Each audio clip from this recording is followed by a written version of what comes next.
Good morning, dear students. Today we will revise Chapter 7. Chapter 7 is Conservation of Plants and Animals.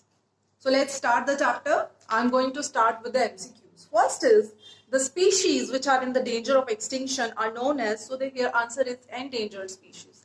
Endangered species are the species whose number is decreasing to such an extent that might face extinction in the near future.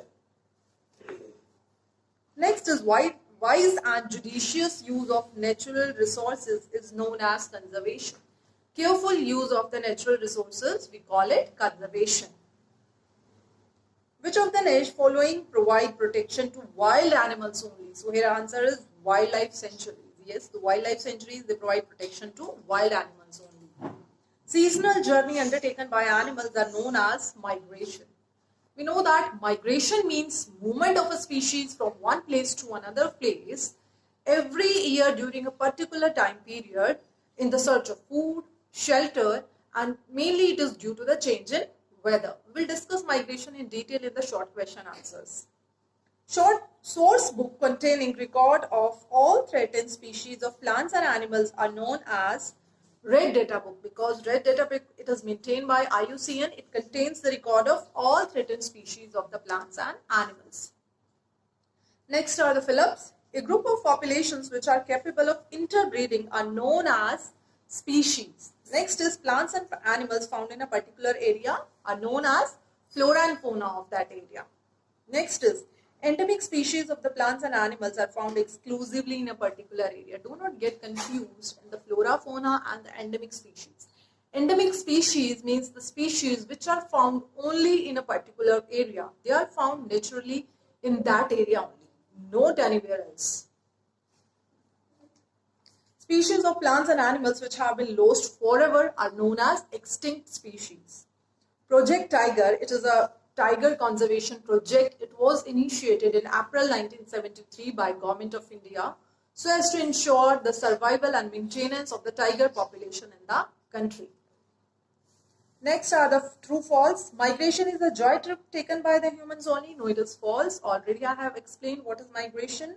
So here the statement is false. Next is paper is manufactured from wood, yet it is true.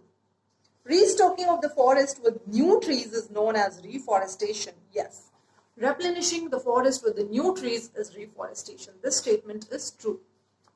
Species which are already extinct are known as vulnerable species. It is false, because the species which are already extinct are known as extinct species. Careful use of natural resources is called conservation. Yes, it is true. Next, I am discussing short question answers. First is, what is deforestation and what are its consequences? Here we have to explain what is deforestation and what are its impacts. So deforestation means when the trees are cut down on a very large scale, or you can say that clearing of the forest and then using that land for other purposes. So what can be the impacts? We know that plants are very useful for us. So if we are cutting the plants on a very large scale, how it is going to impact us? Let us try to understand. We know that plants, they take carbon dioxide from the atmosphere and release oxygen in the atmosphere. Okay, we say that plants give up oxygen, but they also absorb the carbon dioxide from the atmosphere. Excess amount of carbon dioxide in the atmosphere, it leads to the global warming. So the deforestation, it results in the increase of the carbon dioxide in the atmosphere, which results in the global warming. And deforestation, it also results in the soil erosion and the soil degradation. Soil erosion means the removal of the top layer of the soil due to heavy rain or the strong winds. Plants, the roots of the plants hold the soil particles. But when we cut the trees, the soil becomes loose and it gets washed away due to heavy rainfall, or it gets blown away with the strong winds. So the deforestation, it also leads to the soil erosion. Plants, they also release excess amount of water in the atmosphere in form of water vapors through the process called transpiration. And these water vapors, when they rises up in the atmosphere, water vapors condenses to form clouds. So the deforestation, it also disturbs the water cycle. And when we are cutting down the trees, so the deforestation, it also results in the destruction of habitat of the wild animals. So the wild animals, they lose their habitat. Some animals, they migrate to other places, but some animals die due to the scarcity of food. So this was all about the some consequences of the deforestation. Next question is, write a short note on the Project Tiger. So the Project Tiger, here you can see it is clear from the name. It is a project that is related to tigers. So the Project Tiger is a tiger conservation project. It was initiated, or we can say it was started in April 1973 by Government of India so as to maintain tiger population in the country. We need to understand that what was the need to start this project, because in 1900, in year 1900, the tiger population was around 40,000, but in the 1970, the population of the tiger, it got reduced to 1827. You can see the huge gap in the tiger population just over a period of 70 years. So there was an urgent need to start any project for the conservation of tigers. So the Government of India initiated Project Tigers in April 1973 to ensure the survival and the tiger population and to maintain tiger population in the country. This Project Tiger, it helped to increase the population of the tigers. In 1990, the population from the population which was 1827 in 1970s, that got increased to 3,500 in year 1990. But again in the 2006, this population, it got reduced to 1,411 due to the poaching. Poaching means illegal killing of the animals for obtaining real products from them. So the Tiger Protection Force was set up to deal with these poachers, and the results, and these efforts showed the results. There are 50 tiger reserves in our country. So this was all about Project Tiger. I hope it's clear. Now move to the next question, that is, what is migration and its significance? Significance means importance. What is migration? Migration means the movement of a species from one place to the another place. Every year in a particular time period, it is mainly due to change in weather. If we talk about the examples of whales, birds, etc. So when the weather in the natural habitat of the migratory birds, it becomes very cold and inhospitable. Inhospitable means when the weather becomes very harsh for the survival. So the migratory birds during that harsh weather, they move to the warmer places. They fly to the warmer places in search of food, shelter, and for laying eggs. So the migration, it is useful for increasing the population of the endangered species.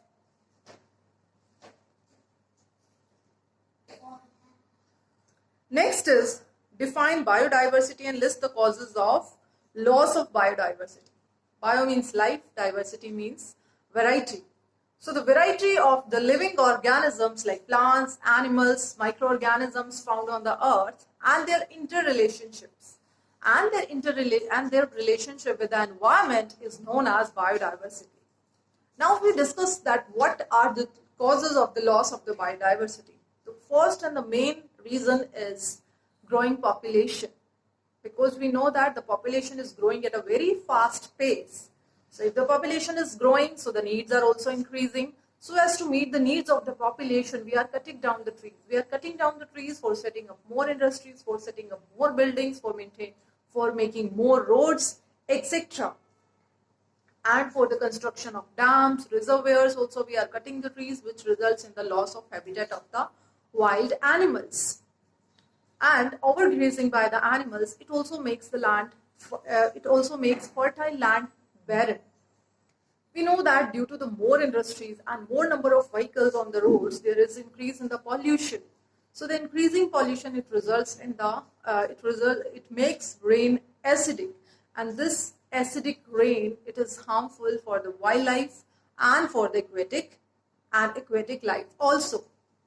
Now I'm starting with long answer type questions. What are the various steps taken by government to protect wildlife? Just now we discussed various causes for the loss of the biodiversity. We need to protect the wildlife. So what are the steps that have been taken by the government? Government has set up protected areas. Government has made protected areas for the conservation of wildlife. So government set up the protected areas, government made protected areas, government lays down the rules and the policies for the protection of these protected areas. So let's discuss about these protected areas in detail one by one. So here I will discuss first, I'll start with the biosphere reserves. What are the biosphere reserves?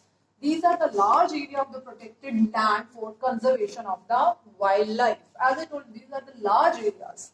If I talk about their number, so the India has 18 biosphere reserves. Okay, because these are the large areas of the protected areas.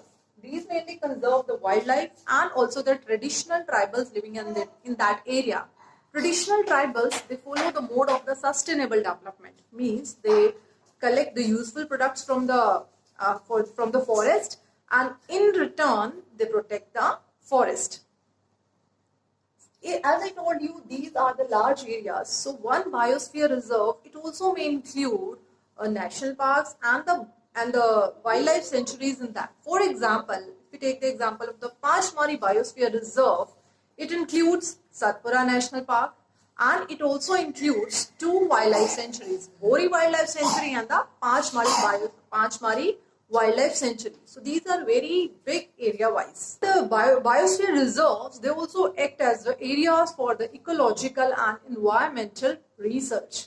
Now moving on to next, national parks. These are the areas strictly reserved for the betterment of wildlife.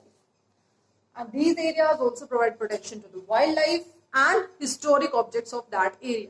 For example, 55 rock shelters have been found in Satpura National Parks. These rock shelters, these are the prehistoric evidences of the human life in these jungles. In these areas, as I told you, these are strictly reserved. So here no activities like grazing, forestry, cultivation. These activities are not allowed. Now moving on to the next. If we talk about the examples like Kanha National Park, Satpura National Park, etc. Now moving on to the next, wildlife sanctuary. These areas provide protection and suitable living conditions to the wild animals. These are mainly to increase the population of the animals which are in the danger of extinction. The wildlife sanctuaries, there are 104 national parks in India, and there are 566 wildlife sanctuaries in India. So, in the wildlife sanctuary, poaching is completely prohibited, but some activities like collection of the minor forest products from the forest, it is allowed, because these activities do not interfere with the well-being of the wild animals. So this is all about the protected areas. Other than this, government has made some laws and the policies for the conservation of wildlife. For example, Wildlife Protection Act was passed in 1972 and the National Forest Policy was made in 1988. Now moving on to the next question, that is, write a note on recycling of paper and alternatives available for paper manufacturers. We know that paper is made from wood. So we have to cut down the trees for the manufacturing of paper. 17 trees are cut down to make 1 ton of paper. We know that cutting of the trees, it is not good for the environment. Then what can be the solutions? Let's discuss about that. We need to look for the alternatives of the wood for the paper manufacture. So the canaf, that is a member of hibiscus family, that is used along with the straw and the sugarcane drop for manufacturing paper. But the quality of the paper that is made from these, it is not as good as that of the paper that is made from the wood. What are the other alternatives? We should reuse the used paper, okay, and we should save the paper, okay, fine. What next? We should recycle the paper. A paper can be recycled 5 to 7 times. It will save the trees. If you will recycle the paper, it saves the trees, and it also saves the energy and the water that is used in the manufacturing of paper. So these were some alternatives for the paper manufacturers for saving trees. This is all for chapter 7. Thank you.